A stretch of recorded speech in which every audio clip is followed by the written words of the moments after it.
નમસ્તે બધાને. જય શ્રી કૃષ્ણ. આપ સૌનું આજની સોનેરી સંગતના 46મા અધ્યાયમાં ખૂબ ખૂબ ખૂબ ખૂબ સ્વાગત છે.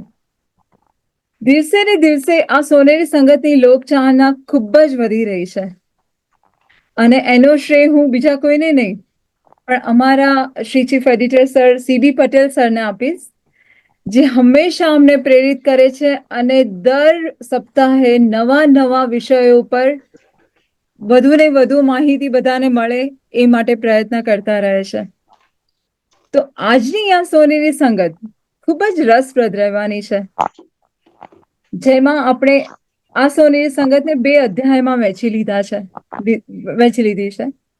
તો પહેલા અધ્યાયમાં આપણે વસંત પંચમીની ઉજવણી કરવાના છે અને બીજા અધ્યાયમાં ગાંધી નિર્વાણ દિવસની પણ ઉજવણી કરવાના છે. તો આપણે શરૂઆત કરીએ વસંત પંચમીની ઉજવણીથી. આવલું કહેવાય છે ને કે ઋતુઓના રાજા વસંતનું આગમન થાય અને મન મોર બની થનગાટ ના કરે એવું બની કઈ રીતે શકે? એટલે જ્યારે કોઈ એમ ગાય કે મન મોર બની થનગાટ કરે, મન મોર બની થનગાટ કરે, ત્યારે આ ગીત સાંભળનારનું મન પણ થનગનાટ ના કરે તો જ નવાય. વસંતનું આગમન થતા કલકલ વહેતા ઝરણા, ફૂલોથી લચી પડતા છોડવાઓ અને ફળોના ભારથી નમેલી વૃક્ષોની ડાળીઓ, મસ્ત બનતા વન્યજીવો અદ્ભુત મનલાદક વાતાવરણ ઊભું કરી દે છે. અને એટલે જ બીજા કવિઓ પણ ગાઈ ઉઠે છે કે જુઓ રૂડો આ ઋતુ રાજ આવ્યો, મુકામ એણે વનમાં જમાવ્યો. જુઓ રૂડો આ ઋતુ રાજ આવ્યો, મુકામ એણે વનમાં જમાવ્યો.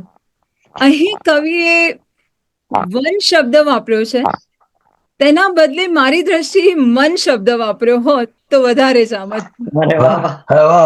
કારણ કે આગળના કવિએ જેમ કહ્યું તેમ મોર બનીને થનગાટ તો મન જ કરે છે. આવા અદ્ભુત વાતાવરણમાં માં સરસ્વતીની ઉપાસનાનું મહત્વ પણ અનેરું છે. આવા સુંદર વાતાવરણમાં જ કવિઓ અને લેખિકાઓની લેખનીમાં સરસ્વતી ના ઉભરાય તો જ નવાય. તો આજની આપણે આ વસંત પંચમીની ઉજવણીની શરૂઆત અમારા આપણે કહીએ કે અમારા ફેમિલી મેમ્બર માયાબેન દીપકને હું રિક્વેસ્ટ કરીશ કે પોતે આવે અને વસંત પંચમી નું એક સરસ ગીત આપણને સંભળાવે. તો માયાબેન, પ્લીઝ આપ પધારો. Thank you.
ખૂબ જ સરસ માયાબેન.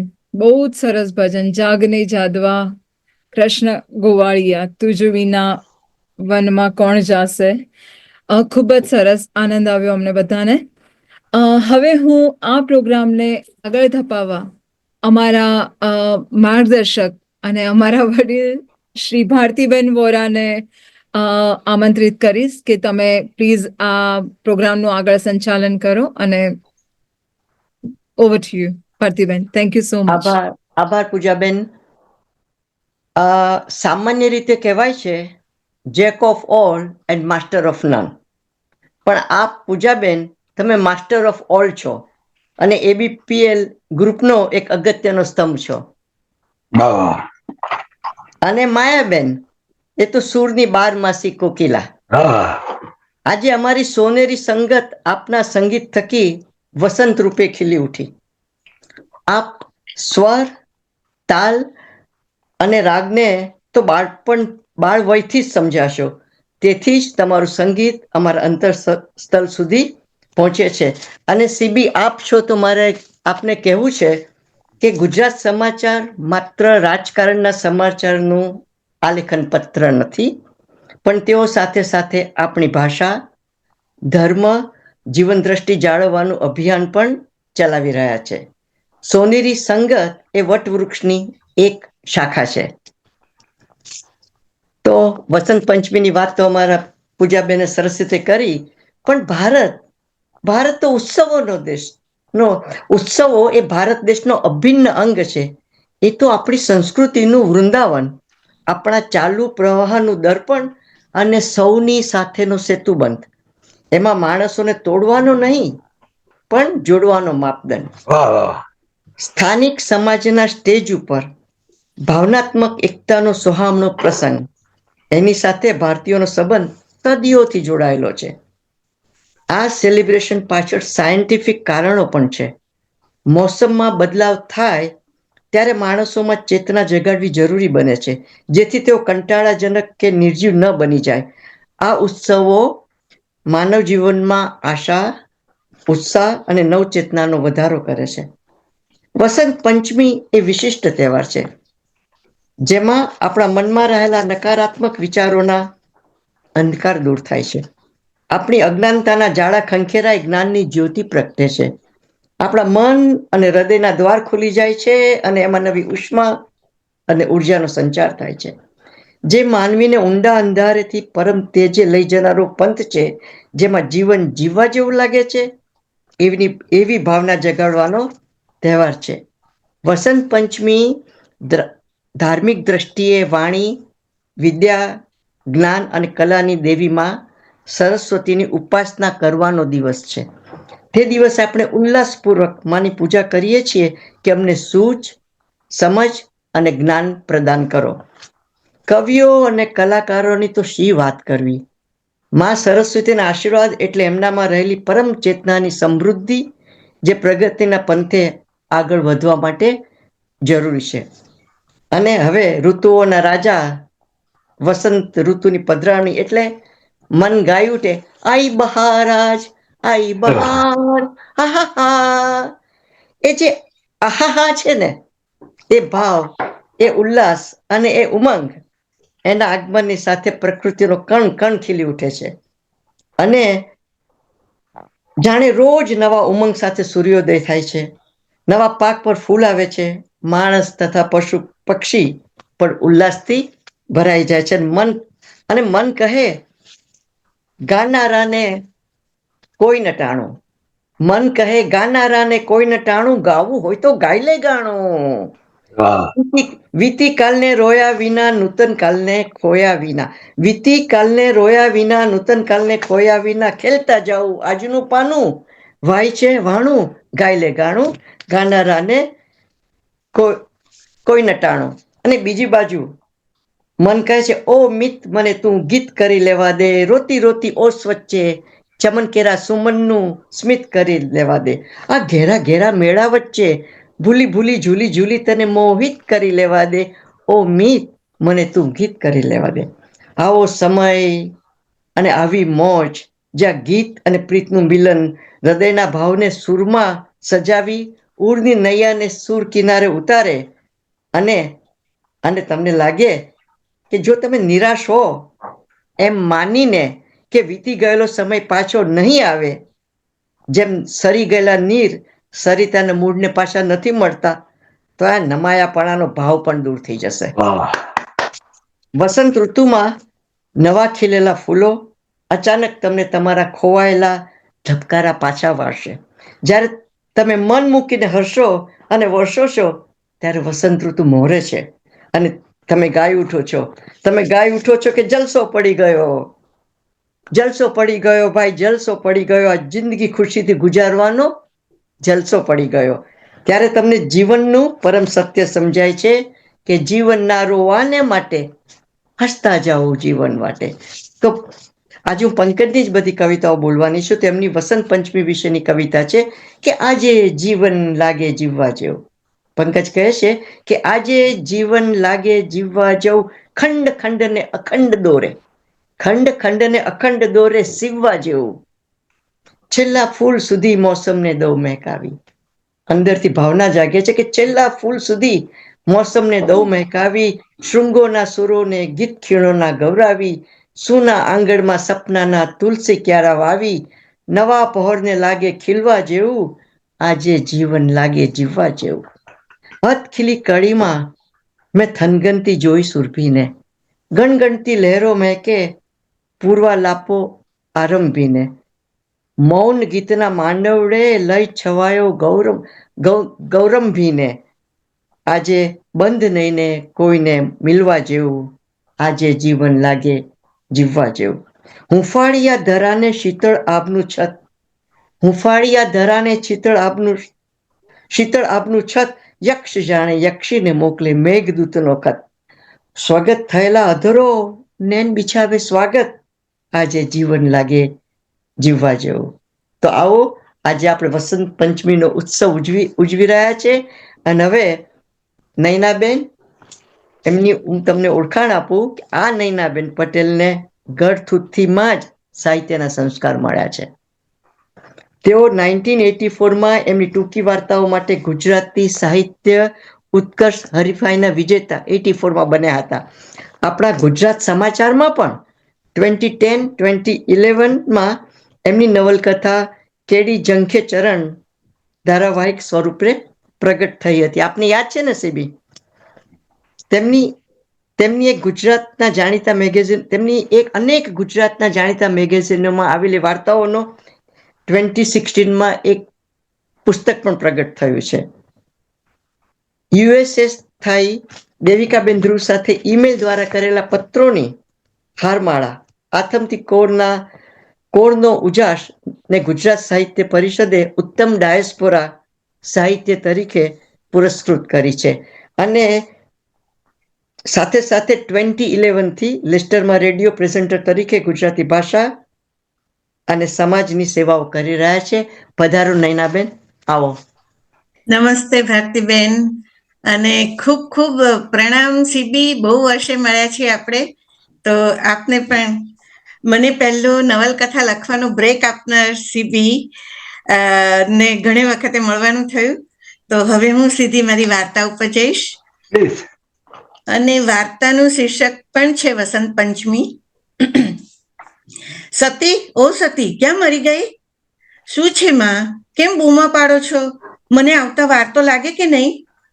સરસ્વતીની દાદીમાંથી સરસ્વતીનો ઉચ્ચાર નહોતો થતો, એટલે શરૂઆતથી જ સરસ્વતી કહીને બોલાવતા. પછી એક મિનિટ, મારે આ કંઈક વચ્ચે આવી ગયું છે. ઓ ગોડ,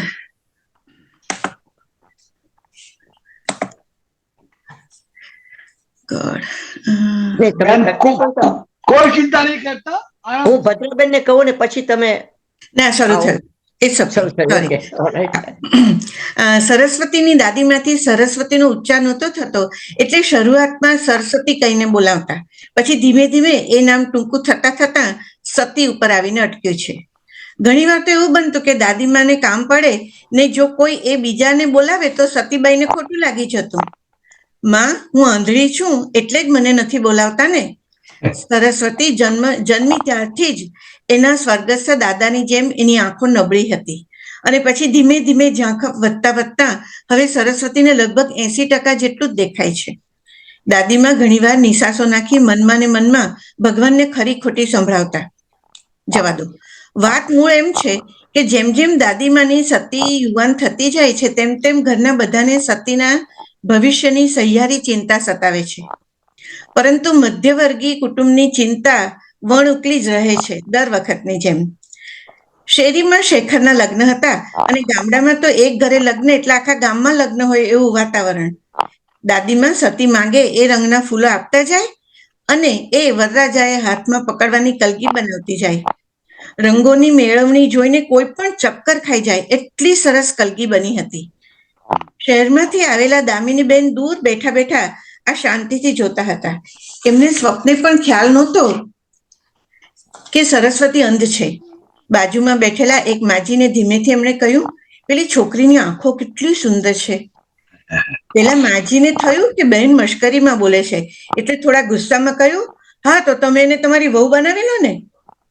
દામિનીબેન તો સાવ ઝંખવાણા પડી ગયા. કેમ એમ બોલો છો માજી? અને સાચે જ એની મોટી અને ભાવવાહી આંખો ખૂબ ગમી ગઈ એટલે કહી ચૂપ થઈ ગયા. સૌ લગ્નમાં અલગ અલગ પ્રસંગોમાં વ્યસ્ત થઈ ગયા, પરંતુ દામિનીબેનના મનમાંથી સતી ખસી નહીં. પછી તો એમને ખ્યાલ આવી ગયો કે એમને ગમતી એ છોકરીની આંખે માત્ર 80% જ દેખાય છે. આટલા આનંદના પ્રસંગે પણ સાવ અજાણી છોકરીએ એમના મનનો કબજો લઈ લીધો. સતીના સરળ, નમ્ર અને આનંદી સ્વભાવે સ્ત્રીઓના ટોળામાં એ સાવ જ નોખી તરી આવતી હતી. દૂરથી નિરખી રહેલા દામિનીબેનના મનમાં કોઈ વિચાર આકાર લઈ રહ્યો હતો. એમનો દીકરો કેશરી પણ લગ્નમાં આવ્યો હતો. એને સતી માટે પૂછવું કે નહીં તેની વિમાસણમાં દામિનીબેન હતા. આખરે શેખરની જાન ઉપડી બાજુના ગામે. એક તરફ લગ્ન થતા હોય અને બીજી તરફ સૌ ગામ ગબાટા મારતા હોય એમ અહીં પણ સૌના તાનમાં હતા.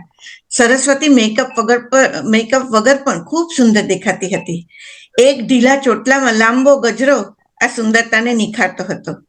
જાનમાં આવેલી સ્ત્રીઓ ફટાણા અને લગ્નના ગીતો ગાતી હતી, પરંતુ સરસ્વતી ચૂપચાપ સાંભળતી હતી. એ જોઈને દામિનીબેન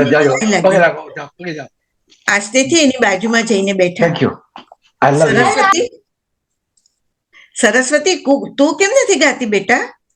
કોઈ અજાણ્યાનો આ સવાલ સાંભળી સતીએ કહ્યું, માસી, મને તો આવા ગીતો ગાતા રડવું જ આવી જાય. વર પક્ષે આવ્યા હોય તો પણ કન્યા અને એના મા બાપનો વિચાર કરતા રડવું રોકી જ નહીં શકું. બોલતા બોલતા પણ અવાજમાં ભીનાશ ફરી વળી. પછી અચકાતા સતીએ પૂછ્યું, માસી, મેં તમને ઓળખ્યા નહીં, અમદાવાદથી આવો છો? હા બેટા, શિખરની માં મારી બાળપણની સખી છે. આંખે ન દેખાતું હોવા છતાં સતીને લાગ્યું કે કોઈ એને મન ભરીને જોઈ રહ્યું છે. કન્યા વિદાયની વાર હતી.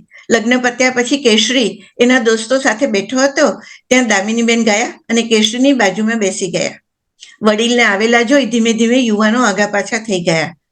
દામિનીબેનને થયું કે આ જ સમય છે કેશરીની સાથે વાત કરવાનો. દામિનીબેનના આશ્ચર્ય વચ્ચે કેશરીએ પણ થોડા સંકોચ સાથે કહ્યું કે એને પણ એ છોકરી ખૂબ ગમી ગઈ છે. સતીની નબળી આંખની વાત સાંભળી કેશરીએ તરત જ કહ્યું, મમ્મી, તું હંમેશા મનની આંખોની વાત કરે છે ને, અને આપણે ત્રણેય જણ એની આંખો બની શકીએ ને. દામિનીબેને આજે એમના સંસ્કાર પર ગૌરવ થયું. ઘરે જઈને પપ્પાને વાત કરવાનું નક્કી થયું.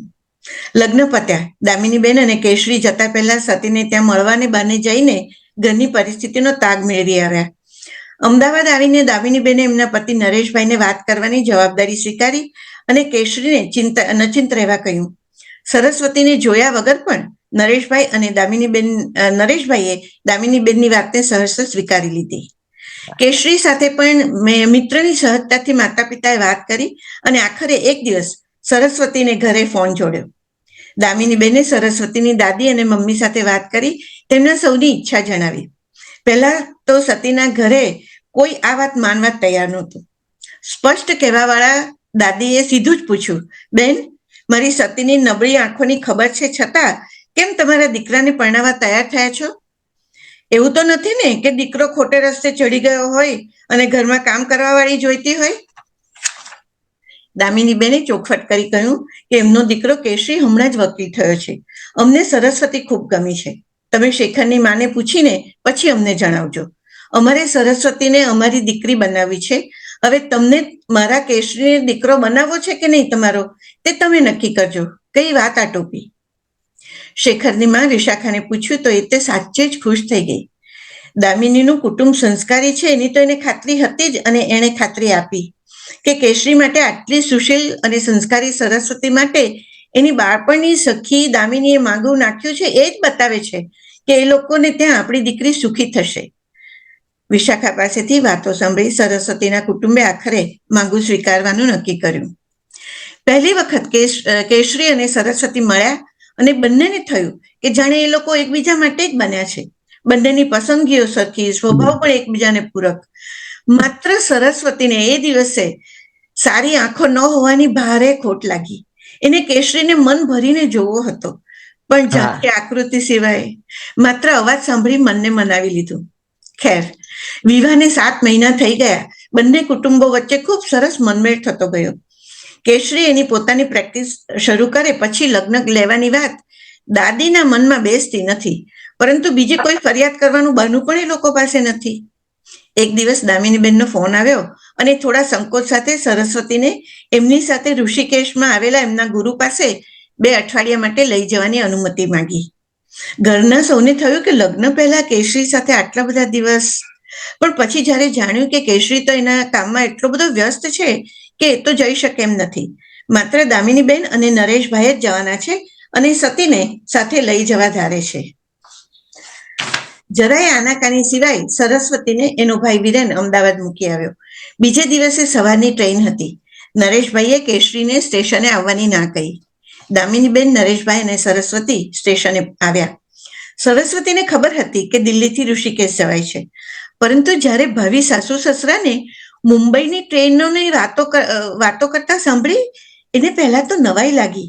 ટ્રેનને આવવાને હજી ઘણી વાર હતી. નરેશભાઈ છાપું લેવા ગયા.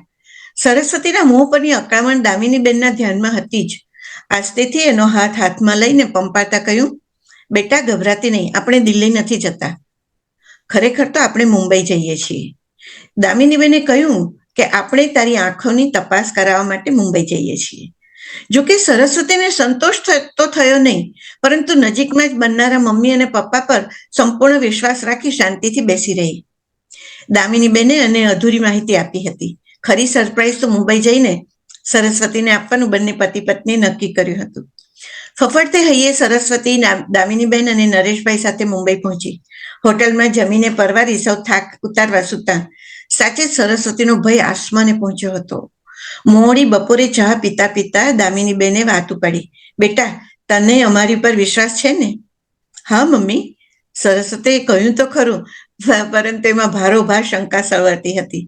નરેશભાઈએ દોર એમના હાથમાં લીધો. બેટા સતી, મને સરસ્વતી કરતા તારી દાદીએ આપેલું સતી નામ જ બહુ ગમે છે. તને વાંધો નથી ને? માથું હલાવી સતીએ સંમતિ તો આપી, પરંતુ એનું હૈયું તો કાન પર આવીને બેઠું હતું.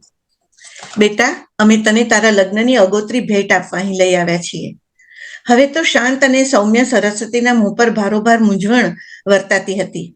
વાત થોડી નાજુક હતી એટલે દામિનીબેન અને નરેશભાઈએ ખૂબ કુશળતાથી સતીને કહેવાની શરૂઆત કરી. સતી, અમે તારી આંખોનું ટ્રાન્સપ્લાન્ટ કરાવવા અહીં લઈ આવ્યા છીએ.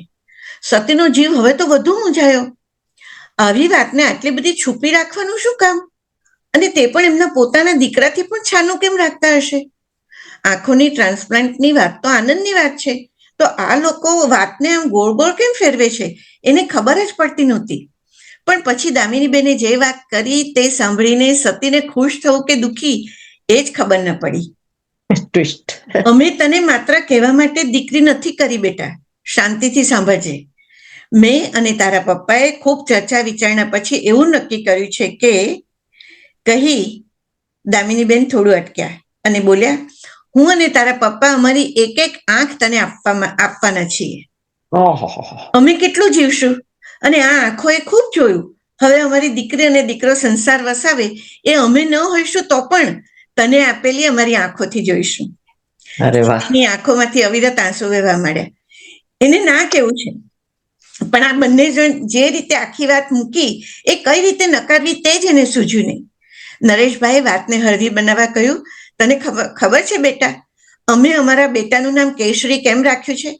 કેશરી એટલે સિંહ, અને મારા સિંહના અને દેવી જેવી મારી સરસ્વતી લગ્ન, એ લોકોનું સુખી દાંપત્ય અને અમારા પૌત્ર પૌત્રીને જોવા માટે અમારી પાસે એક આંખ તો રાખી જ છે ને આફલાતુન આઈડિયા.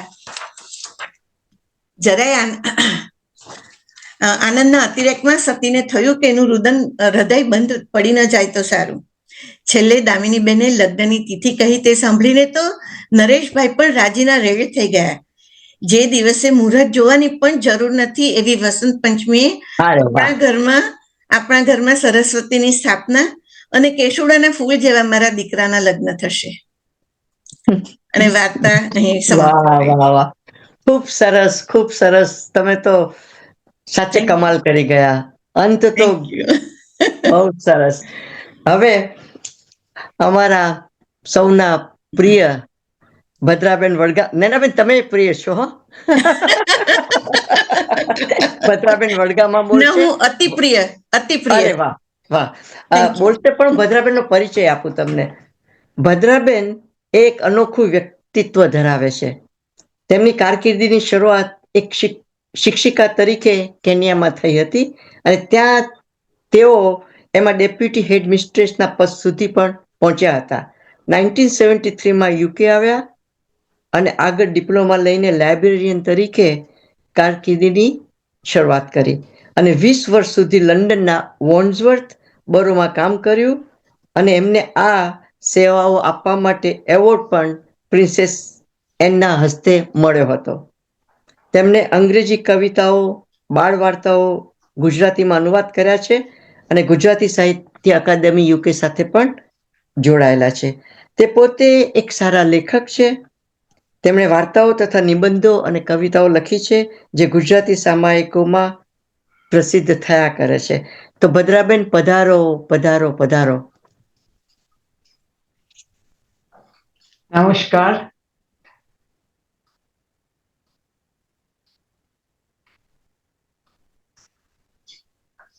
ગુજરાત સમાચારના કાર્યકરો અને ભારતીબેન વોરાનો આભાર માનું છું કે આ સંગતમાં ભાગ લેવા મને આમંત્રણ આપ્યું, અને સાથે અમારા સૌને પ્રોત્સાહન આપનાર શ્રોતાઓનો પણ હું હૃદયપૂર્વક આભાર માનું છું. સ્પ્રિંગ શીર્ષક હેઠળ થોમસ ક્રૂ દ્વારા લખાયેલ આ કાવ્યમાંની અમુક પંક્તિઓનો મેં અનુવાદ કર્યો છે, એ હું તમને સંભળાવું છું, કેમ કે આ વર્ણન આપણા બ્રિટનવાસીઓને એનાથી બ્રિટનવાસીઓ વધુ પરિચિત હશે. તો સાંભળો. શિયાળો થયો પૂરો, શિયાળો થયો પૂરો, ને ધરતીએ તજ્યા હિમના શ્વેત વસ્ત્રો. શિયાળો થયો પૂરો, ને ધરતીએ તજ્યા હિમના શ્વેત વસ્ત્રો. હવે નથી રહી ઠાર ધરતી પર, હવે નથી રહી ઠાર ધરતી પટ પર, કે નથી બરફની ચાદર સરોવર સપાટી પર. ઠંડીથી થીજી ગયેલી ધરણી સૂર્યદેવની ઉષ્માથી બની છે કૂણી. ઠંડીથી થજી ગયેલી ધરણી સૂર્યદેવની ઉષ્માથી બની છે કૂણી. તંદ્રામાંથી જાગ્રત ચકલીઓ કલરવ માણો તમે કાને સુણી. વૃક્ષોની ગોખમાં સુષુપ્ત પડેલી કોયલ ગાવા લાગી છે મીઠું ગાન. વૃક્ષોની ગોખમાં સુષુપ્ત બનેલી કોયલ ગાવા લાગી છે મીઠું ગાન, અને મધમાખીઓનો સંભળાય છે હવે નવો જ ગણગણાટ. પક્ષીઓના કલરવથી થયો છે ધરા પર વિજય વસંતનો. પક્ષીઓના કલરવથી થયો છે ધરા પર વિજય વસંતનો. ખીણો, ટેકરીઓ અને વૃક્ષો માણી રહ્યા છે આગમન ઋતુરાજનો. વિધવિધ રંગો છવાયા છે કુદરતને ખોળે, વિધવિધ રંગો છવાયા છે કુદરતને ખોળે. હવે વાટ જોવાય છે ફાગણની ઉત્સુક ડોળે. કવિએ અહીંયા મે મહિનાનો ઉલ્લેખ કર્યો છે, પણ મેને ફાગણ લખ્યું છે. હવે આપણા ખૂબ જાણીતા ઉમાશંકર જોશીનું એક ગીત ચિંતા ના કરો, ગાઈશ નહીં, બોલીને સંભળાવીશ. કોકિલ પંચમ બોલ બોલો, કોકિલ પંચમ બોલ બોલો, કે પંચમી આવી વસંતની, કે પંચમી આવી વસંતની. દખણના વાયરના આશા ડફલા, દખણના વાયરાના આશા ડફલા, ઉઘડ્યા લતાઓના યૌવનના સપના. લાગ્યો જ્યાં એક વાયુ ઝોલો, લાગ્યો જ્યાં એક વાયુ ઝોલો, કે પંચમી આવી વસંતની. મંજરી મસ્ત થઈ ડોલો, મંજરી મત થઈ ડોલો, કે પંચમી આવી વસંતની. આંબે આંબે હસે રસની કટોરીઓ, આંબે આંબે હસે રસની કટોરીઓ, ગાતા ભમતા ભૃંગ પ્રેમ તણી હોરીઓ, ગાતા ભમતા ભૃંગ પ્રેમ તણી હોરીઓ. આછો મકરંદ મંદ ઢોળો, કે પંચમી આવી વસંતની. આછો મકરંદ મંદ ઢોળો, કે પંચમી આવી વસંતની. હવે આ નૈસર્ગિક સૌંદર્યના વર્ણન પછી કવિ હવે પોતાની જાતને ઢંઢોળીને આનંદ માણવા સજાગ કરે છે. કવિ કહે છે, આતમ અંતરપટ ખોલો, આતમ અંતરપટ ખોલો, કે પંચમી આવી વસંતની. ચેતના આ આવી ખખડાવે છે બારણા, ચેતના આ આવી ખખડાવે છે બારણા. હેતે વધાવી લોરે ઓ વારણા, હેતે વધાવી લોરે ઓ વારણા. ઝૂલે શો સૃષ્ટિનો હિંડોળો, કે પંચમી આવી વસંતની. ઝૂલે શો સૃષ્ટિનો હિંડોળો, કે પંચમી આવી વસંતની. વસંત પંચમી એટલે વસંતના આગમનનો પહેલો પડઘમ. ઝાડોએ રંગોના નવા વસ્ત્રો પહેરવાની મોસમ. વસંત પંચમી એટલે કામદેવ અને રતિના પ્રથમ મિલનનો દિવસ, અને એટલે જ એને મદનોત્સવ પણ કહે છે. આ જ દિવસે શબરીના એઠા બોર શ્રી રામચંદ્રે ખાધા હતા. આ જ દિવસે ચાંદ કવિની કવિતાના દોરે બંધાઈને અંધ મહારાજ પૃથ્વીરાજ ચૌહાણે શબ્દવેદી બાણની મદદથી મોહમ્મદ ગોરીનો વધ કર્યો હતો. વસંત પંચમી એટલે સૂર અને શબ્દ દેવીમાં સરસ્વતીનો જન્મદિવસ પણ. વસંત પંચમી એટલે સાચા અર્થમાં તો ભારતીય Valentine's day. Thank you Bhadraben, thank you, બહુ સરસ. સીબી, હવે આપણે બીજો દોર શરૂ કરીશું અને બીજા દોરમાં બાપુને એમના નિર્વાણ દિને શ્રદ્ધાંજલિ અર્પણ કરીશું. અને આપણી ધાર્મિક માન્યતા પ્રમાણે મૃત્યુ એટલે નવજીવનનો આરંભ. તો બાપુને આપણે કહીશું કે બાપુ હવે ગાંધી થઈને નહીં, આંધી થઈને આવો. અને તેની શરૂઆત આપણે ડોક્ટર જગદીશભાઈ દવે કરશે, પછી માયાબેન ગાંધીજી વિશે ઉપર ગીત રજૂ કરશે. હું પંકજ વોરાની 3 કવિતાઓ જુદા જુદા ભાવ વ્યક્ત કરતી ગાંધીજી વિશે બોલીશ. અને પછી ભદ્રાબેન વડગામા અને છેલ્લે નિમિષા, જે હમણાં જ અમદાવાદમાં ગાંધી આશ્રમમાં જઈને આવી છે, એ વાત કરશે. તો આવો, પધારો જગદીશભાઈ. જગદીશભાઈ દવેની આપને હું ઓળખાણ આપું. અનમ્યુટ કરજો પ્લીઝ. નિષ્ઠાની મૂર્તિ સમા શિક્ષક, જેમની કારકિર્દી ભાષા ભણાવવાની 1950થી વાડિયા કોલેજ પૂનાથી શરૂ થઈ હતી. પછી ચંદરિયા ફાઉન્ડેશન દ્વારા દુનિયાભરમાં ગુજરાતી ભાષાનો ફેલાવો કરવો, એ પ્રોજેક્ટ સાથે તેઓ વર્ષો સુધી જોડાયેલા રહ્યા. અને તેઓ સીબી અને ગુજરાત સમાચાર સાથે તો આજે પણ જોડાયેલા છે. બીજી ખાસ વાત, જે પ્રોફેસર બળવંતભાઈ જાની લખે છે કે બ્રિટિશ ગુજરાતી ડાયસ્પોરા પ્રકાશન માટે તમામ સામગ્રીની એકત્રીકરણ માટેનું યોગદાન ડોક્ટર જગદીશભાઈ દવેનું ગ્રંથાલય મુખ્ય હતું. તો જગદીશભાઈ, પધારો. નમસ્કાર, સંભળાય છે? જી.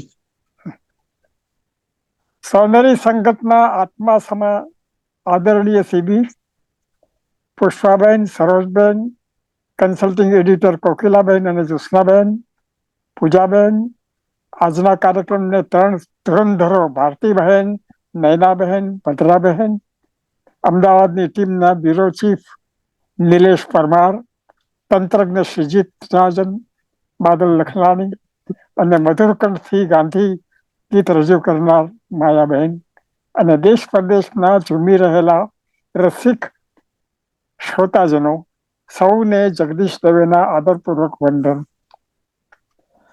આજનો મારો વિષય છે ગાંધી વિચાર વર્તમાન સમાજના સંદર્ભમાં. મને જે 5 મિનિટ આપી છે તે સમય અત્યારે શરૂ થાય છે. ગાંધીજી અંગે અવારનવાર એક સવાલ ઉઠતો હોય છે. ગાંધી વિચાર આજના સમાજમાં, આજના યુગમાં ઉપયોગી છે ખરો? સ્વરાજ મેળવ્યા સુધી એની પ્રાપ્તિ માટે અર્જુનની જેમ લક્ષ્યભેદ કરવાનો હતો, ત્યારે સમગ્ર શક્તિ ગાંધી વિચાર પ્રેરિત હતી. એ સમય જુદો હતો. આજના કોમ્પ્યુટર યુગમાં રેઠીઓ કે તકલીનો વિચાર સરખો પણ જૂનવાણી ન લાગે? જવાબ છે, આજના યુગમાં જ ગાંધી વિચાર વધુ ને વધુ જરૂરી બનતો જાય છે. કેટલાક બુલેટ પોઈન્ટ્સ લઈશું. સૌ સુજ્ઞજનો અહીંયા ઉપસ્થિત છે એટલે વિગતો જ નહીં, મુદ્દાઓ જ આપીશ. ધર્મ, જ્ઞાતિઓ, વાડાઓના બંધનોમાંથી માત્ર ને માત્ર માનવ ધર્મ જ શ્રેષ્ઠ છે તે ગાંધીજીએ આચરી બતાવ્યું. 2. જીવનમાં, આચરણમાં અને વ્યવહારમાં સ્વચ્છતાનો આદર્શ મૂર્તિમંત સ્વરૂપે ગાંધીજીએ જીવી બતાવ્યો અને સંપર્કમાં આવનાર સૌના જીવનમાં એ ઉતરે તે માટે તેઓ સતત પ્રયત્નશીલ રહ્યા. પાયખાનાની સ્વચ્છતાથી માંડીને મનુષ્યના આંતરિક જીવનની શુદ્ધિ સુધી તેમણે સ્વચ્છતાનો વિસ્તાર કર્યો. 3. મુદ્દો, રાજકારણમાં પણ અને અંગત જીવનમાં પણ પારદર્શકતા હોવી જોઈએ તે મંત્ર પણ તેમણે જ દુનિયાના રાજકારણીઓમાં જે કક્ષાએ ભ્રષ્ટાચાર આજે પ્રવર્તી રહ્યો છે તે જોતા તાતી જરૂરિયાતો બની રહે છે. 4. મુદ્દો, પશ્ચિમી ઉદ્યોગીકરણના ભયસ્થાનો સામે હિન્દ સ્વરાજના પુસ્તક દ્વારા તે કાળમાં ક્રાંતિ જગાવે તેવા મુદ્દાઓની ફેર વિચારણા આજે પણ થઈ રહી છે ને બુદ્ધિશીલ વિચારવંતો તે અંગે અનેક પરિસંવાદો રચી રહ્યા છે. 5મો મુદ્દો, ભારત ગામડામાં વસે છે તો છેવાડાના માણસ સુધી પહોંચી શકાય તે માટે યુવાન પેઢીને તૈયાર કરતી ગુજરાત વિદ્યાપીઠ જેવી અનેક શિક્ષણ સંસ્થાઓ તેમણે સ્થાપી અને એ કાર્યને પણ આજે આગળ વધારવાની જરૂર છે. 6થો મુદ્દો, ભારતમાં ઠેર ઠેર માતૃભાષાને સ્થાને અંગ્રેજી માધ્યમની શાળાઓ મોટા શહેરોથી માંડી નાના ગામો સુધી પ્રસરી રહી છે, જ્યારે ગાંધીએ તો માતૃભાષાનું જ સતત ગૌરવ કર્યું છે. અંગ્રેજી દ્વારા શિક્ષણ લેતા બાળકોને અંગ્રેજી પૂરેપૂરું ફાવતું નથી અને માતૃભાષા વામણી લાગે છે, એટલે પોતાના વિચારો બેઉ ભાષામાંથી એકેયમાં પૂરી રજૂઆત કરી શકતા નથી. આ ત્રિશંકુ અવસ્થામાં ધોબીનો કૂતરો નહીં ઘરનો કે નહીં ઘાટનો એ સ્થિતિમાંથી બચાવવા ગાંધી માર્ગ જ અપનાવવો પડશે. માતૃભાષાને જ એકડો મૂકવો પડશે. 7મો મુદ્દો, ભગવદ્ ગીતાના અનાસક્તિ યોગને પોતાના જીવનમાં સર્વત્ર ગાંધીએ આચરી બતાવ્યું અને કોઈનામાં પણ જીવનમાં પરિવર્તન લાવવા કેટલો ઉપયોગી છે તે દર્શાવ્યું. એટલું જ નહીં, સમગ્ર ગીતાનો સરળ અનુવાદ કરી કેન્દ્રમાં અનાસક્તિ યોગ રાખી વ્યવહારમાં પણ તેને કેમ ઉતારી શકાય તે બતાવી આપ્યું. દાંડી કૂચના સૌ સ્વયંકોને તેની એક એક નકલ આરંભમાં જ આપવામાં આવી હતી.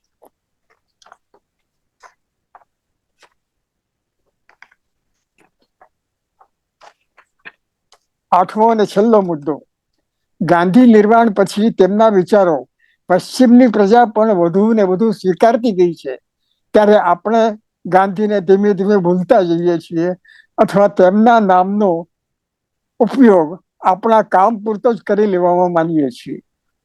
રાજકારણના કે સમાજ જીવનના નેતાઓ પણ તેમનું નામ વટાવી ખાતા હોય છે. તે પરિસ્થિતિમાં આપણે નક્કી કરવું જોઈએ કે ગાંધીજીના જીવનને અનુસરો.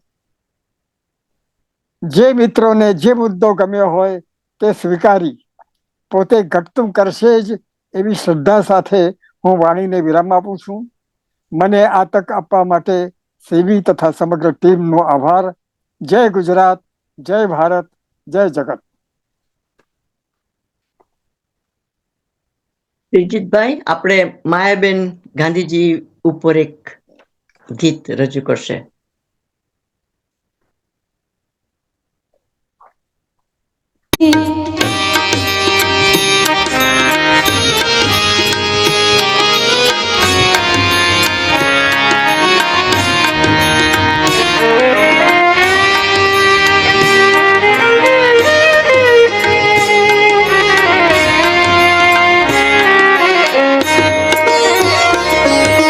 रघुपति राघव राजा राम, पतित पावन सीताराम। रघुपति राघव राजा राम, पतित पावन सीताराम। सीताराम सीताराम भज प्यारे तू सीताराम। सीताराम सीताराम भज प्यारे तू सीताराम। रघुपति राघव राजा राम, पतित पावन सीताराम।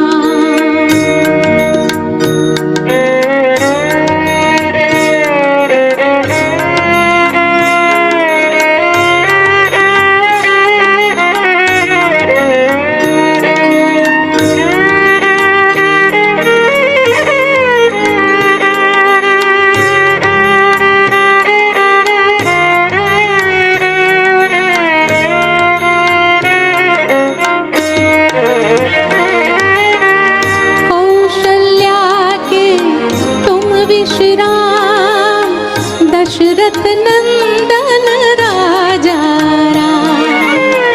कौशल्या के तुम विश्राम, दशरथ नंदन राजा राम। शबरी बेर चखावन राम, अहल्या शैल उद्धारण राम। रघुपति राघव राजा राम, पतित पावन सीताराम।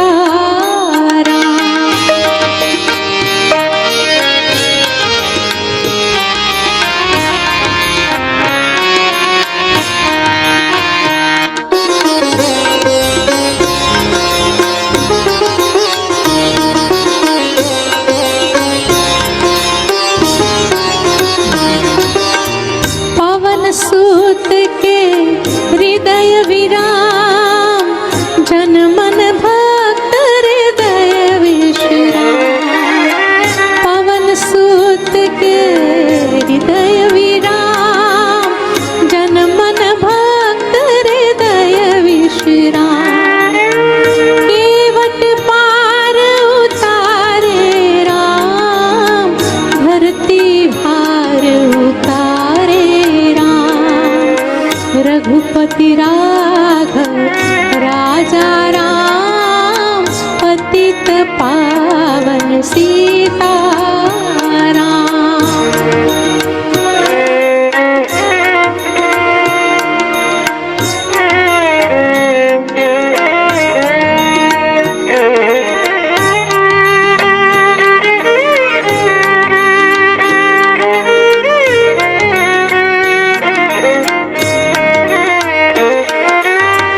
जानकी वल्लभ राजा राम, भंजन सीताराम।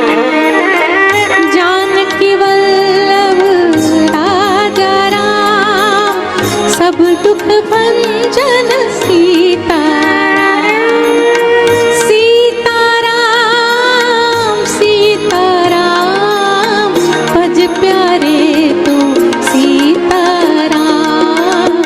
रघुपति राघव राजा राम, पतित पावन सीताराम। रघुपति राघव राजा राम, पतित पावन सीताराम।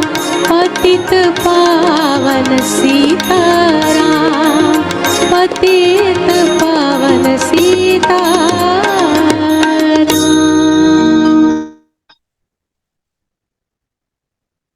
Thank you Mayaben. સરસ ગાંધીજીને આપણે સરસ રીતે યાદ કરીએ. હું જે કાવ્ય પઠન કરવાની છું એમાં પહેલા કાવ્યમાં આપણે બાપુએ જે આપણી સમાજ રચના હતી એના માટેનો નવો દ્રષ્ટિકોણ આપ્યો એની વાત કરીશું, કે પછી એ દ્રષ્ટિકોણમાં પછી ધર્મ, સમાજ કે રાજકારણની વાત હોય એને સુંદર રીતે રજૂ કરી છે. કે બાપુની દેન, ધર્મગુરુઓએ પ્રભુને મંદિરમાં બંદી કર્યો. ધર્મગુરુએ પ્રભુને મંદિરમાં બંદી કર્યા અને બાપુએ પ્રભુને જીવનમાં સ્થાપી સાચી મુક્તિ આપી. જગદીશભાઈ, બાપુએ પ્રભુને જીવનમાં સ્થાપી સાચી મુક્તિ આપી. રાજપટુઓએ નીતિ અને રાજવિદ્યાને ઉભયથી નિરાળા ગણ્યા, જ્યારે બાપુએ બંને વચ્ચે સેતુ રચીને રાજનીતિને ગરિમા આપી. સમાજે સ્ત્રીને અબળા માની, ઘરના ઘૂંઘટમાં રાખી. બાપુએ નારીને નારાયણી રૂપે વિશેષ પ્રતિષ્ઠા આપી. વર્ણાશ્રમે શૂદ્રને અત્યંત ગણી અછૂત માન્યા. બાપુએ હરિજન રૂપે સન્માની માનવને એકતા આપી. અર્થે અનેક અનર્થો સર્જી પૈસામાં પ્રભુતા ભાળી. બાપુએ ધનને સાધન સમજી ટ્રસ્ટીની દ્રષ્ટિ આપી. વિજ્ઞાને તર્કના પિંજરમાં બુદ્ધિને ગ્રસ્ત કરી. બાપુએ જીવનના સૌ પાસાને અસ્મિતા ને આસ્થા આપી. અને બીજા કાવ્યમાં આવતી પેઢીને ગાંધીજીની તલાશ છે, કે આજે ગાંધી જીવંત અહેસાસ નહીં, આ જીવન ઇતિહાસ છે. આરસના પૂતળામાં પૂતળી સૂતનો આબાદ સમાસ છે. આપણામાંથી બહુ ઓછાએ બાપુને સાક્ષાત જોયા છે, એટલે સત્યના પ્રયોગો કોઈને મન ઉપનિષદ, ઘણાને મન ઉપન્યાસ છે. એક પક્ષ ગાંધી આજે હોત તો, ને બીજા મહાત્મા હતા જ કેમ, એનો કાઢે ક્યાસ છે. કોઈ માટે સત્યનો આગ્રહ રાખનાર સત્યેશ્વર છે, ને કોઈ માટે સત્યની નુકસાનકારક તરફદારી કરનાર ગાંધી સત્યાનાશ છે. આજે ગાંધી.comના વારસાનો હે રામના વાયરસમાં હર્ષ છે. દેશમાં ગાંધીની પડખે પ્રશ્ન વિરામ અને વિશ્વમાં આશ્ચર્ય વિરામ છે.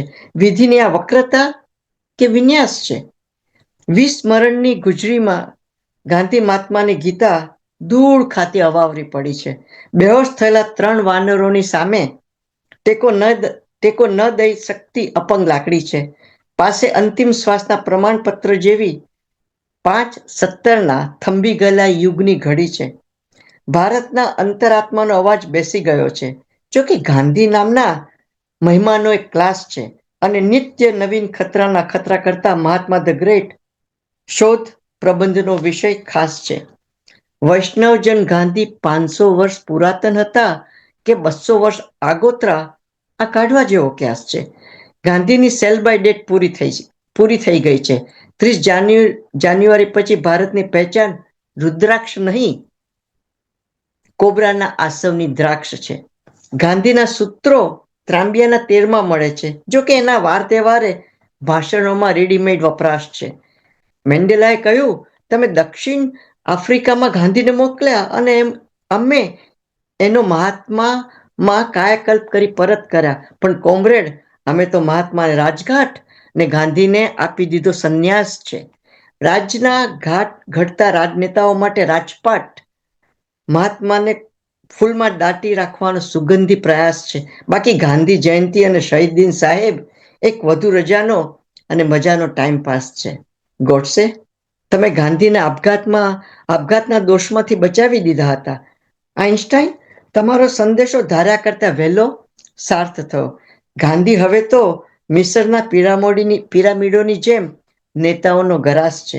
મહાત્માનો આયનો અમે તોડી નાખ્યો છે ને બાપુનો માયનો અમે મોડી નાખ્યો છે. માર્ટિન મેન્ડેલા બ્રોકવે ગાંધી ગાંધી કર્યા કરે, પણ રાજમોહન ક્યાં મોહનદાસ છે? ગાંધી નામના અલાદીનનો દીવો તો આ રહ્યો, પણ એને ઉર્જિત કરનાર મંત્ર શું હતો? અમે ભૂલી ગયા છીએ. હવે તો માત્ર અમારી પાસે સત્યના પ્રયોગની એક લાશ છે. પ્રભુ વરદાન તો આપે છે, પણ એ પામવાની પાત્રતા અને જાળવવાની દક્ષતા ન હોય તો આપણા નિકમમાં કરેથી એ વરદાન સરી પડે છે. એ પુણ્યનો પરિહાસ છે. ગુરુદેવ ટાગોર, આ ભવિષ્યવાણી તમે કેવી રીતે કરેલી? આજે ટંકશાળમાં 500ની ગુલાબી નોટ પર ગાંધી ટીપાઈ રહ્યા છે. હવે હરિજનના નહીં, સ્વયં હરિના અશ્રુમાં ટપકે ગાંધીનો નિશ્વાસ છે. ગઈ પેઢીએ ખોઈ નાખેલી ગાંધીની આવતી પેઢીને તલાશ છે. પણ અત્યારે તો 7 દિવસનું મૌન અને 24 કલાકના ઉપવાસ છે. ગાંધી જેવો વારસો વેઠવી દેતી ઉડાવ પ્રજાને હજી કોઈ ચમત્કાર થાય એવી અનાધિકારી આશ છે. કહે છે પૃથ્વી વિશાળ, કાળ અનંત છે. કદાચ ક્યારેક કોક ગાંધી સમાન ધર્મ આવે. હિરોશીમા જેમ બધું જ ભસ્મીભૂત થયા પછી પણ કવિના ઉરમાં એક આશ છે, અનુભૂતિ છે અને અહેસાસ છે. અને છેલ્લે આ કાવ્યમાં બદલતા સમયની બદલાતી જરૂરિયાતોની વાતો છે. આખો લાડવાનો મોટો ભાગ સામેવાળાને આપવો જ્યારે વહેંચણી કરીએ ત્યારે એ ભાવનાનો સમય આજે બદલાઈ ગયો છે. અને આજે મારું એ મારું અને તારા ભાગમાં મારો ભાગ મોટો એ ભાવના હોય ત્યારે બાપુને આપણે કહીએ છીએ કે બાપુ ગાંધી હવે આવો તો. બાપુ હવે ગાંધી થઈને નહીં, આંધી થઈને આવો. મોહન, તમે શાંતિની ચાંદની નહીં, ક્રાંતિની વીજળી થઈને આવો. હવે તમે હાથ જોડીને નહીં, પગ ઉપાડીને આવો. હવે તમે પ્રબુદ્ધ કરુણા નહીં, નવકૃષ્ણનું સુદર્શન લઈને આવો. હવે બાપુ સત્યના કે તથ્યના આગ્રહ છોડીને આવો. હવે કોઈ નેકીના કે નીતિના પરિગ્રહ તોડીને આવો. હવે મૌન મોડીને ને ઉપવાસ છોડીને આવો. હવે તમે દાંડી માટે નહીં, પણ ગાંડીવ સાથે આવો. હવે તમે બાપુ થઈને નહીં, દાદા થઈને આવો. હવે તમે શુભ આશીની નહીં, સંદૂક લઈને આવો. સુભાષની બંદૂક લઈને આવો. હવે 2 હાથ જોડીને નહીં, 2 હાથના આહવાન કરીને આવો. હવે વ્રજના મહિયારા નહીં, વ્રજના સહિયારા થઈને આવો. બાપુ પાછા આવો આંધી થઈને. અને હવે આપણે આગળ ભદ્રાબેનને બોલાવીએ છીએ. ભદ્રાબેન પધારો.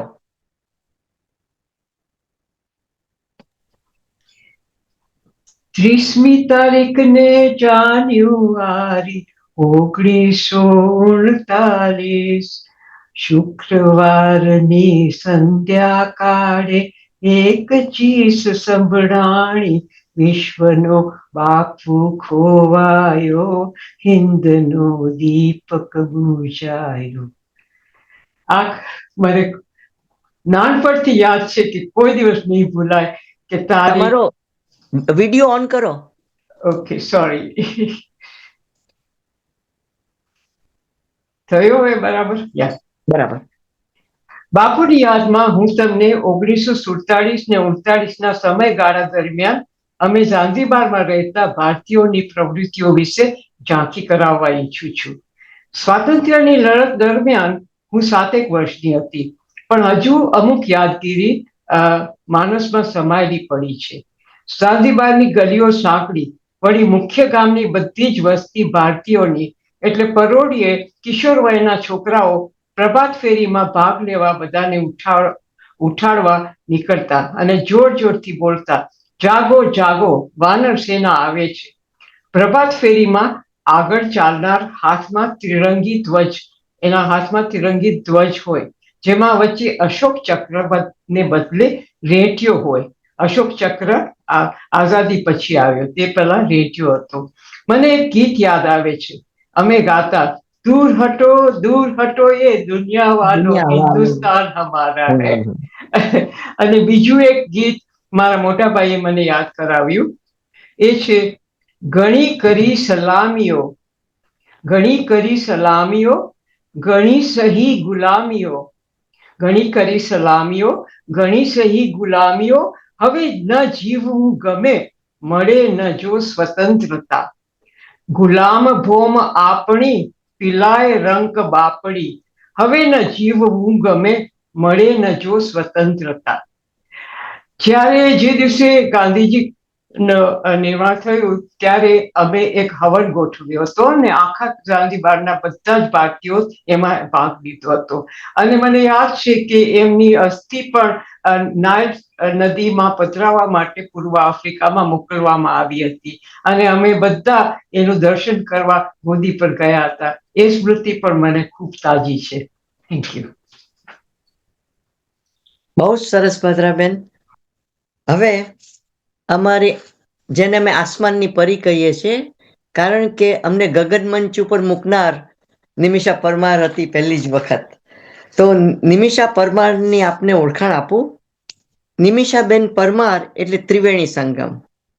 પ્રોફેશન ભલે સિનિયર સોફ્ટવેર ડેવલપરનું હોય તો બીજી બાજુએ ટ્રેન થયા છે ભારતનાટ્યમ અને ફોક ડાન્સીસમાં, જે તેઓ શીખવાડે છે અને પરફોર્મ પણ કરે છે. અને ત્રીજી બાજુ તેઓ રેડિયો ઉત્સવ અને ઈવા માટે ગુજરાતીમાં પ્રોગ્રામો રજૂ કરે છે અને મીડિયા પ્રોમોટર તરીકે ફેસબુક અને યુટ્યુબ દ્વારા ગુજરાતી ભાષા અને કલાના સંસ્કારોને જીવંત રાખી રહ્યા છે. નિમિષાબેન, પધારો, આવો. નમસ્કાર. સોનેરી સંગતના સર્વે સભ્યો તથા શ્રોતાગણોને નમસ્કાર. અને આજે મને આ બોલવાની તક તમે મને આપી એ બદલ સ્પેશિયલી ભારતીબેન, તમે અને સર શ્રી સીબી પટેલનો ખૂબ ખૂબ આભાર. તો આપણે મહાત્મા ગાંધીજીના નિર્વાણ દિન નિમિત્તે તેમની યાદ માટે એકત્ર થયા છે. 30મી જાન્યુઆરી 1948ના રોજ બાપુએ પોતાનો અંતિમ શ્વાસ લીધો, પરંતુ તેમના વિચારો અને સિદ્ધાંતો આજે પણ અમર છે. જોગાનું જોગ એવું બન્યું કે લાસ્ટ વીકે બુધવારે જ હું અમદાવાદમાં સાબરમતી આશ્રમમાં હતી, કેમ કે મારી ખૂબ જ ઈચ્છા હતી આશ્રમ જોવાની, અને મને સૌભાગ્ય મળ્યું કે હું ત્યાં નાની મુલાકાત લેવા ગઈ. અને ત્યાં મારી એક વ્યક્તિ, ખૂબ જ પ્રભાવશાળી વ્યક્તિ સાથે મુલાકાત થઈ, બેન શ્રી લતાબેન, જેઓ ડેડિકેટેડ વોલેન્ટિયર છે અને ઘણા વર્ષોથી પોતાની સેવા આપી રહ્યા છે ગાંધી આશ્રમમાં. અને તેમની સાથે વાતચીત કરતા મને જાણવા મળ્યું કે ગાંધીજીના પત્રો વાંચી અને એમની પોતાની જિંદગીમાં કેટલા બધા ચેન્જીસ લાવ્યા છે. તો એ બધું મેં એક વિડીયોમાં આવરી લીધું છે અને એ વિડીયો મેં અહીંયા મોકલાવ્યો પણ છે. પણ આ એક બે થોડીક ઘણી વાતો કરી અને પછી આપણે એ વિડીયો પણ જોઈશું. પણ ડ્યુરિંગ મારી વિઝિટ મને ઘણા બધા ફેક્ટ્સ મોહનથી મહાત્મા તરફની જે એમની જે સફર હતી એ વિશેના થોડાક ઘણાક ફેક્ટ્સ મને ત્યાંથી મેં થોડાક ભેગા કર્યા હતા. તો મને થયું કે મેં તો મારી માટે જ ભેગા કર્યા હતા, પણ આજે મારું અહોભાગ્ય કે એ મને આપની સાથે શેર કરવા માટેનો પણ મોકો મળી ગયો. તો એ કંઈક આ રીતે છે કે ભારતમાં ગાંધીજી 1915થી 1948 સુધીની મોહનથી મહાત્માની એમની જે સફર છે તે. તો 1915માં ભારત પાછા ફર્યા ત્યારથી 1948માં જીવનના અંત સુધીમાં ગાંધીજીએ 2100થી વધુ દિવસ જેલમાં વિતાવ્યા. અને ભારતમાં પહેલા જેલવાસ વખતે તેમની ઉંમર લગભગ 53 વર્ષની હતી. અને છેલ્લા જેલવાસ વખતે તેમની ઉંમર 73 વર્ષની હતી. ગાંધીજીના 79 વર્ષના જીવનમાં 12 વખત તેમની પર હુમલા થયા. એમની હત્યાના પ્રયાસ થયા હતા. દક્ષિણ આફ્રિકામાં 4 વખત અને ભારતમાં 8 વખત. અસ્પૃશ્યતા સામેની તેમની ઝુંબેશથી રોષે ભરાયેલા કેટલાક સનાતનીઓએ તેમને પૂનામાં 1934માં તેમની કાર પર બોમ્બ ફેંક્યો હતો, પણ ગાંધીજી બીજી કારમાં હોવાના કારણે બચી ગયા હતા. દર રવિવારની સાંજથી સોમવારની સાંજ સુધી તે પોતે મૌન વ્રત પાળતા હતા. શરીરની પીડા અસહ્ય બને અથવા તો કોઈને આશ્વાસન આપવાનું હોય ત્યારે તે પોતાનું આ વ્રત તોડતા હતા. પીડાને કારણે એમને વ્રત ભંગનો પ્રસંગ તો ન આવ્યો, પરંતુ નિકટના સાથીદાર આશ્રમના સંચાલક મગનલાલ ગાંધીનું દૂર બિહારમાં મૃત્યુ થયું ત્યારે તેમના પરિવારને આશ્વાસન આપવા માટે ગાંધીજીએ આ મૌન વ્રત તોડ્યું હતું. દક્ષિણ આફ્રિકાથી પાછા આવ્યા પછી ભારતમાં વિતાવેલા 12,075 દિવસમાંથી 5,217 દિવસ ગાંધીજીએ અમદાવાદ સેવાગ્રામના આશ્રમોની બહાર પ્રવાસમાં ગાળ્યા હતા. તેમણે ભારતના સેંકડો ગામડાઓની મુલાકાત લીધી અને હજારો લોકોના સીધા સંપર્કમાં આવ્યા. ગાંધીજીના જીવનની લગભગ એક દિવસની પ્રવૃત્તિઓનો હિસાબ ચંદુલાલ દલાલ સંપાદિત ગાંધીજીની દિનવારીમાં આપણને જાણવા મળે છે. હવે એક ફેક્ટ છે કે ગાંધીજી બંને હાથે લખી શકતા હતા. તેમના ડાબા હાથના અક્ષર ખૂબ જ સુવ્યવસ્થિત હતા, પરંતુ વર્ષ 1909માં ઇંગ્લેન્ડ થી દક્ષિણ આફ્રિકાની જ્યારે સ્ટીમરમાં મુસાફરી કરી તે દરમિયાન તેમણે પુસ્તક હિન્દ સ્વરાજ્યમાં તેમના બંને હાથેના અક્ષર આપણને જોવા મળે છે. જમણો હાથ જ્યારે થાકી જાય ત્યારે ડાબા હાથથી લખતા હતા.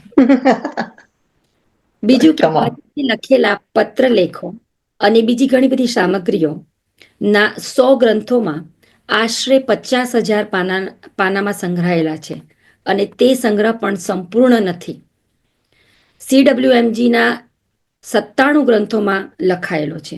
બાકીના 3 ગ્રંથમાંથી એકમાં વિષય સૂચિ, એકમાં વ્યક્તિત્વ સૂચિ અને એકમાં તમામ ગ્રંથોની પ્રસ્તાવનાનું સંકલન કરવામાં આવ્યું છે. હિન્દીમાં સંપૂર્ણ ગાંધી વાંગ્મયમના 97 ગ્રંથ અને ગુજરાતીમાં ગાંધીનો અક્ષરદેહના 82 ગ્રંથ ઉપલબ્ધ છે. ગાંધીજીની આત્મકથા તો લગભગ બધી જ ભારતીય ભાષામાં ટ્રાન્સલેશન થયું જ છે, પણ Russian, French, German, Italian, Spanish, Swedish, Japanese, Korean સહિત અને ઓફકોર્સ ઇંગ્લિશ સહિત ઘણી બધી વિદેશી ભાષાઓમાં પણ તેનું અનુવાદ થયું છે.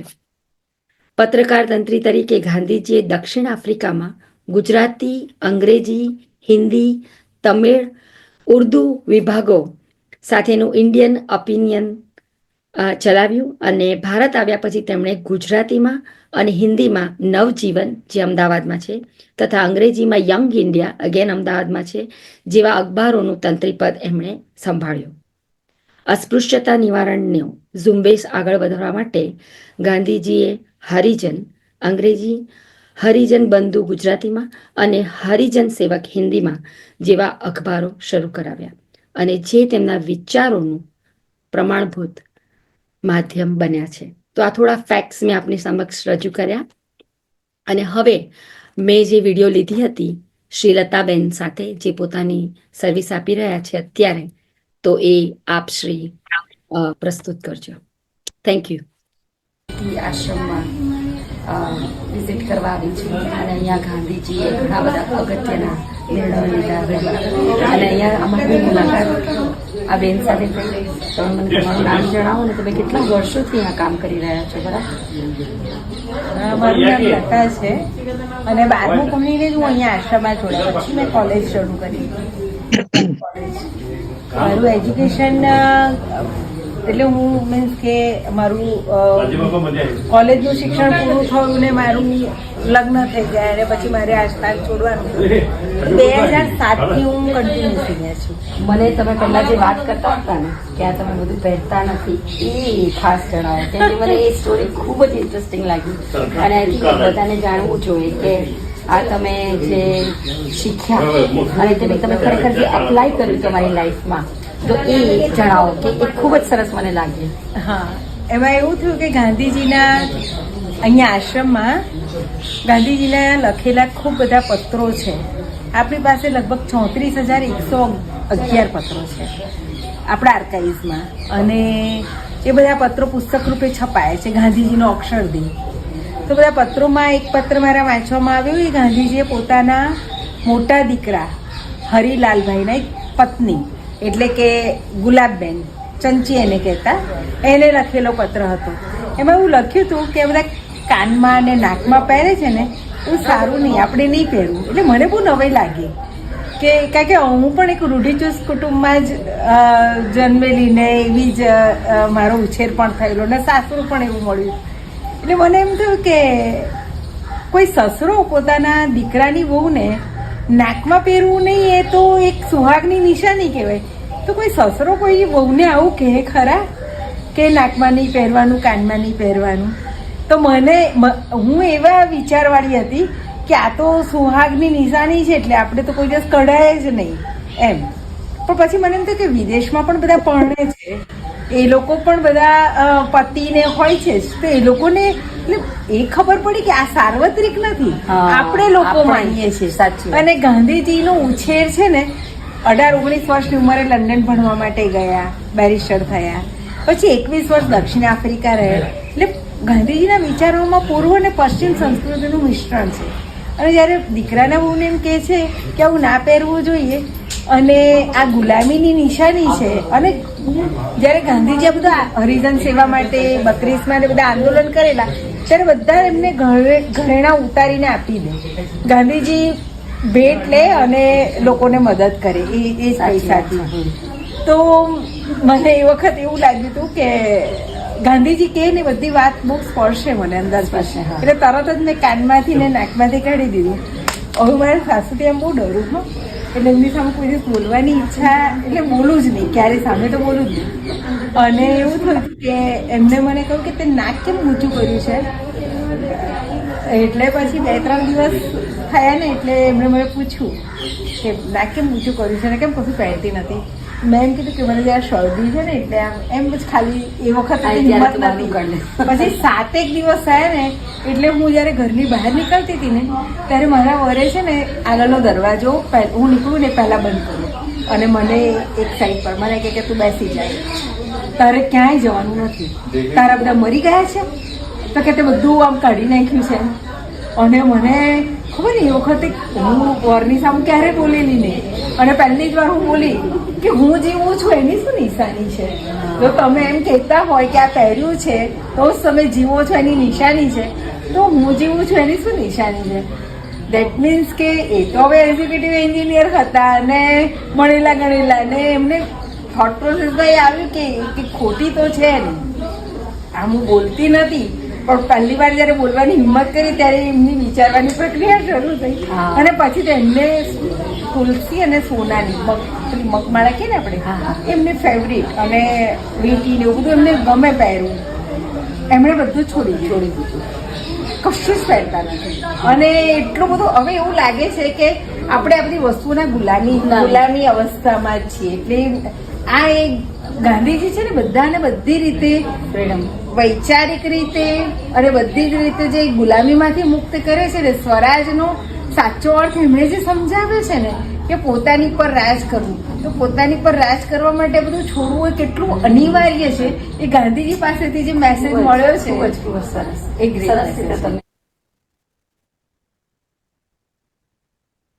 Thank you Nimisha. ખૂબ જ સરસ સમજાયું અને થેન્ક યુ વેરી મચ. નમસ્કાર. ચાલો હવે નિલેશભાઈ પરમાર સાહેબ પધારો. થેન્ક યુ ભારતીબેન. નમસ્તે. વતનના વાવડ વતનની ભાષામાં રજૂ કરતા ગુજરાત સમાચારના કાર્યક્રમમાં આપનું સ્વાગત છે. આજના મુખ્ય સમાચાર.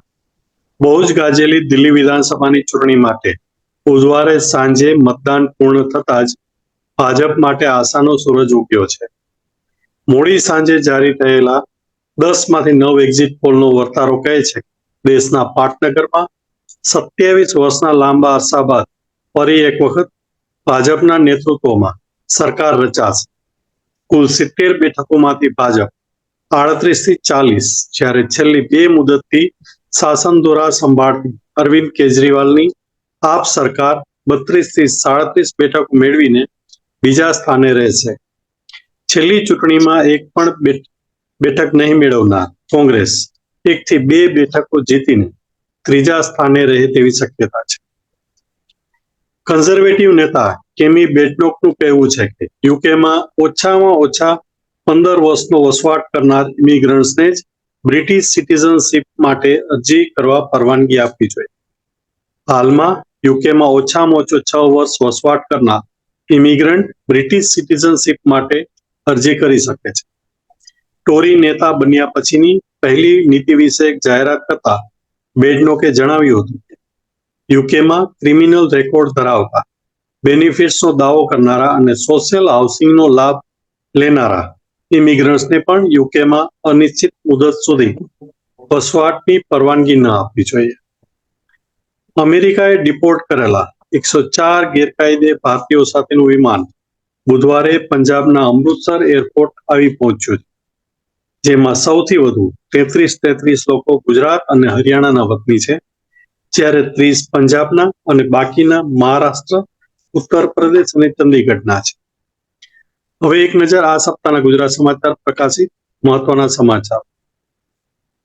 હિન્દુ સમુદાયને કટ્ટરવાદી ઠરાવતા હોમ ઓફિસના રિપોર્ટ સામે બ્રિટનના હિન્દુ સંગઠનોએ ઉગ્ર આક્રોશ વ્યક્ત કર્યો છે.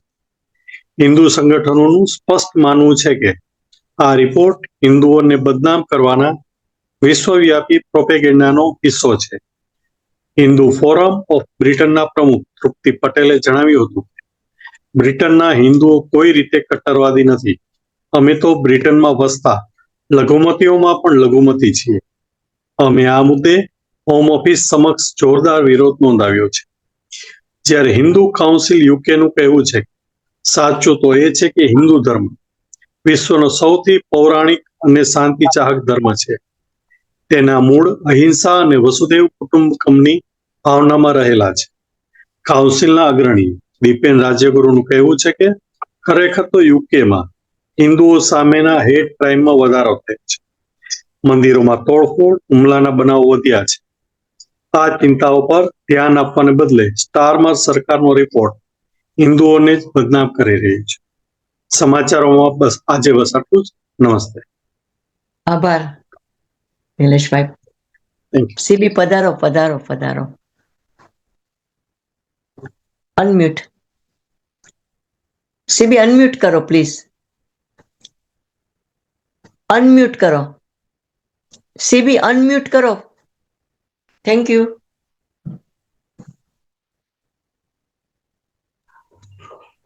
આપ કરજો. નાની ઉંમરે આ બધી તકલીફ સંભળી શકો છો. નાની ઉંમરે જરા તકલીફ માફ કરજો.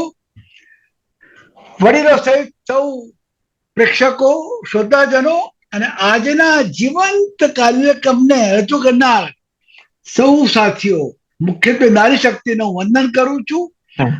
અદ્ભુત કાર્યક્રમ થયો છે. આજે આ કાર્યક્રમના સ્વપ્ન દ્રષ્ટા કો, પ્રોડ્યુસર કો, ડિરેક્ટર કો, ભારતીબેન તમે સુંદર કામ કર્યું છે અને વારંવાર આવો લાભ આપો. તમારું વિશાળ છે. હું માનું છું કે તમે, પૂજાબેન અમારા અને બીજા સાથીઓ નિત્ય નવા કાર્યક્રમો આપો. આપણા સમાજની આપણે આરસી છીએ. એ અર્થમાં માયાબેન, ભારતીબેન, નૈનાબેન, ભદ્રાબેન, આ બધા નારી રત્નોમાં આજે મારા દર્શન થયા. નિમિષાબેન પરમારને મેં તમને નમસ્કાર કર્યો. તમે જે રજૂઆત કરી સંશોધન પૂર્વક અને પેલા બેને જે વાર્તાલાપ કર્યો, આ ડોસો ખુશ થઈ ગયો. એમાં હું સૌથી વધારે આભાર માનું છું જયંતિભાઈ પટેલનો. નયનાબેન, તમે જે વાર્તા કરી ને એ વાર્તા નથી, એ શબ્દોની તાકાત છે. અને જો સાંભળી શકતા હોય તો અદ્ભુત વાત છે. તમને હું જાણું છું વર્ષોથી, તમારા ઘરે બી જમ્યો છું. જયંતિભાઈ ક્યાં છે અત્યારે? જયંતિભાઈ ક્યાં છે? અનમ્યુટ કરો નયનાબેન. હા, હું કરું છું. બાજુમાં જ બેઠા છે. બતાવો, અમે દર્શન કરાવો. આ બાજુથી આવો. મિત્રો, શ્રોતાજનો, આ જયંતિભાઈ પટેલ સાઉથ ગુજરાતના છે અને પટેલ લોકો પણ પત્ની માટે જે સેવા આપે છે. જયંતિભાઈ નમસ્કાર. તમને મેં હેરાન કર્યા, પણ આમ ગ્રેટફુલ. તમે જે પ્રમાણે નયનાબેન વર્ષોથી સાથ સહકાર પ્રોત્સાહન આપો છો. આજે નયનાબેન, તમે ઘણું કામ કર્યું છે, અમે ઘણું જાણતા નથી અને ધીરે ધીરે વધારે જાણશું. તમારે પણ નિમિષાબેન, આપણે જરૂર એકાદ પ્રોગ્રામ એવો કરો. આપણે હું વાત કરું છું ભારતીબેનને, ઘણું બધું આપણે કામ કરવું છે ભારતીબેન. પરંતુ હું વાત જરા સમજાવું. આજના પ્રોગ્રામમાં સાગરમાં ગાગર સમાય, એમાં ડોક્ટર જગદીશ દવે એ માત્ર ભાષાના અસ્મિતાના ઉપાસક નથી. જગદીશભાઈ બ્રિટનમાં ભારતીય સંસ્થાઓમાં પ્રાણવાન કહેવાય.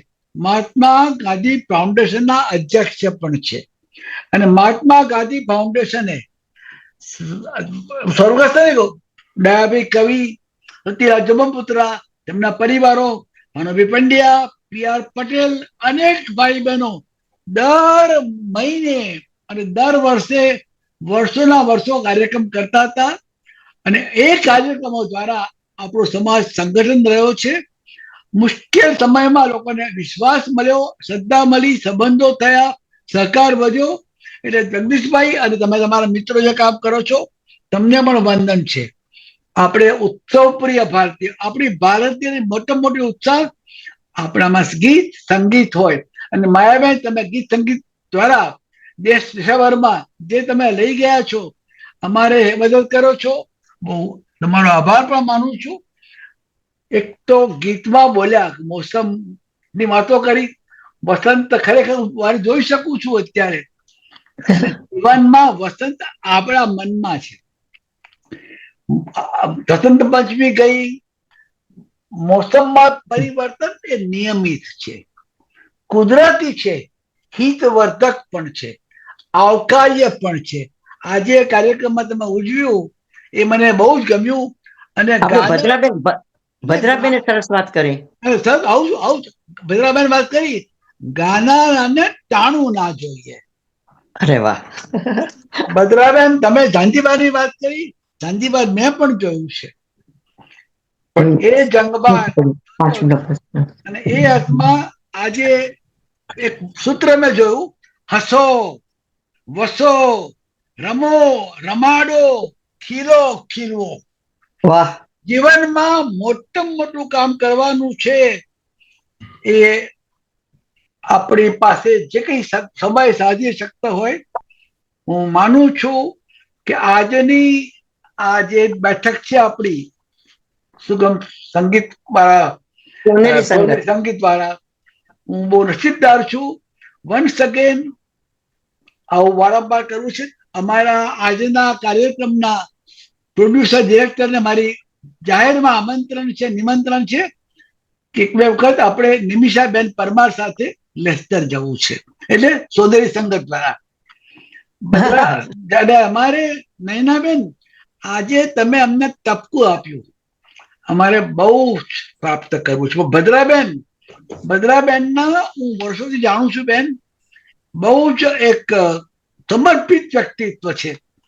અને તમે આપણે ભેગા થયા હતા ગયા વર્ષે, અને એ અર્થમાં આજે મુખ્યત્વે નારી શક્તિ છે. અમારા શ્રીજીત રાજને આજનો કાર્યક્રમ જે પ્લાનિંગ કર્યો, બહુ સરસ છે. જીવનના વિવિધ પાસાને સોનેરી સંગત આવરી લે છે. હજુ તો 50 થવાયા છે, આપણે તો 500 કરવા છે. આવતા વીકે આપણે જવું છે કરમસદ. સરદાર સાહેબની જન્મભૂમિમાં એક ગજબનું હોસ્પિટલ છે, કૃષ્ણ હોસ્પિટલ. શ્રી કૃષ્ણ હોસ્પિટલ મને યાદ છે પ્રમાણે એના માટે સૌથી વધારે પૈસા શરૂઆતમાં 1 લાખ પાઉન્ડ પ્રમુખ સ્વામી દ્વારા મળ્યા હતા, BAPS દ્વારા. બહુ સુંદર કામ ચાલે છે. અને એ એટલા માટે કે મધ્ય ગુજરાતમાં વ્યવસાયિક સેવા દ્રષ્ટિએ કામ કરી સંસ્થાઓમાં શ્રી કૃષ્ણ હોસ્પિટલ મોટું કામ કરે છે. આપણે જરૂર હાજર રહેજો. અને જે આજે હાજર રહી ન શક્યું હોય, અફસોસ કોઈ નહીં કરતા. આવતા 24 કલાકમાં આપને YouTube મળશે. અને બેન નિમિષાબેન પરમાર, તમારે આ YouTube દૂરદર્શન ફરતી મૂકી દો. જેને જોવું હોય એને જોવે. આ તો ગંગાનું પાણી છે. અને એટલા માટે આજે જે મને આનંદ થયો, ખરેખર જીવનમાં પામવા જેવું, આપવા જેવું, મેળવવા જેવું ઘણું છે. આજે મુખ્ય નારી શક્તિએ, દવે, અમારા નિલેશભાઈએ અને અમારા સ્થિતિ જે આપ્યું છે, સૌનો આભાર માનું છું. વસંતોત્સવ છે, હું માનું છું ગાંધીજી અત્યારે પણ રિલેવન્ટ છે, અત્યારે પણ જરૂર છે. એ જેને જેવું પ્રાપ્ત કરવું હોય, પરંતુ જો ગાંધીજી ના સદસ્ય દક્ષિણ આફ્રિકામાં ને પહેલા અમેરિકામાં શાંતિમય રીતે પરિવર્તન થયું સમાજનું, રાજકારણનું.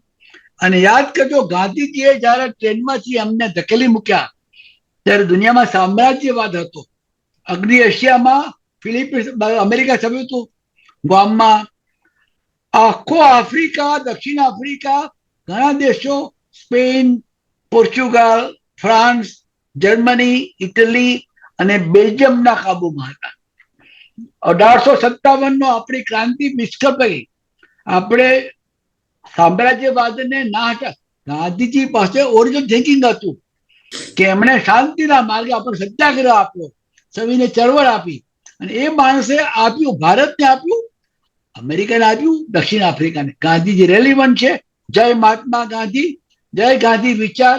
અને આજે જે બધા ભાગ સૌ ભાઈ બહેનોને મારા નમસ્કાર. ઓમ નમઃ શિવાય. Thank you. સીબી, અમે લેસ્ટરમાં આપની રાહ જોઈશું, હું ને નિમિષા. આપણે બધું ભારતીયને કરવાનું. Thank you very much. ઓમ નમઃ શિવાય. ઓમ